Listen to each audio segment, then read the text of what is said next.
Jace, you give WVU the lead in the fourth inning. It seems like you've been able to come up with a lot of clutch hits this season so far. Has that kind of been a track record for you, like going back to your days at USCFC? I'm not sure. I don't really pay attention to that stuff. If I think about the moment and how big it is too much, I think it gets to me. So I just try to, every time I go up to the plate, do the same thing I do every time. Yep.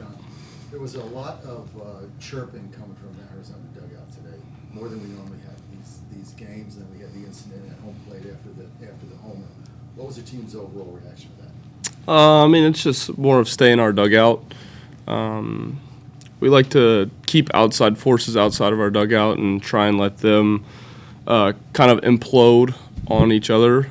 So we try to stay within each other and try and build each other up instead of letting them get into our dugout and tear us down. Kind of been through some of the ups and downs now of what a Big 12 season was like last year and this year after transferring. Like Jace comes in now. Is there any sort of advice or counseling that you give on how to keep steady over the course of the season? It's a long season. Just taking everything with a grain of salt, trying to win every pitch by pitch. You eventually win enough pitches, you'll win innings, and you'll win games. With that being said, the Big 12 is a tough conference. Anybody can beat anybody on any given day, like it's been proven. So just to stay present in each moment, and you'll give yourself a chance to win.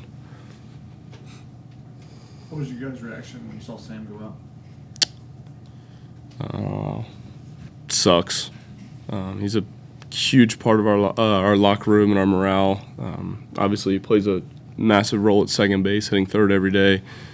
From a locker room standpoint, I think us as a team we'll do everything we can to make sure he stays up and he's with us all the time. There'll be no doubt that his morale will be there, but as a team, just reinforce him, know that we're in his corner, and whatever it takes to get him back on the field, we know he'll be willing to do, and we'll support him whichever way that goes.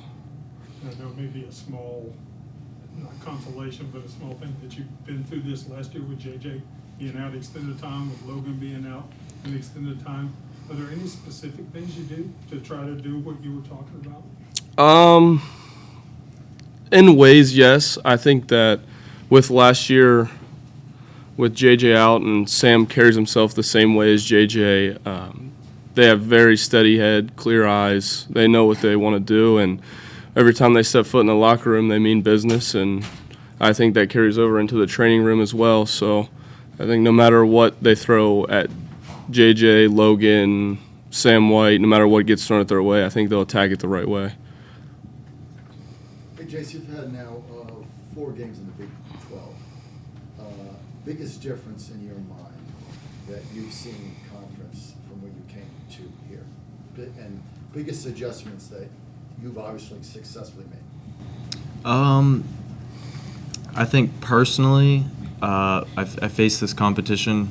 I was still at a D1, and even though we didn't play in conference in a Power 5 or Power 4 now, we played midweeks against a lot of big top 25 opponents and had success there. So personally, it was about the same for me. I think as a team, it's a different ball game in the fact that, the tiniest little thing can sway the game either way. It's more competitive as a whole.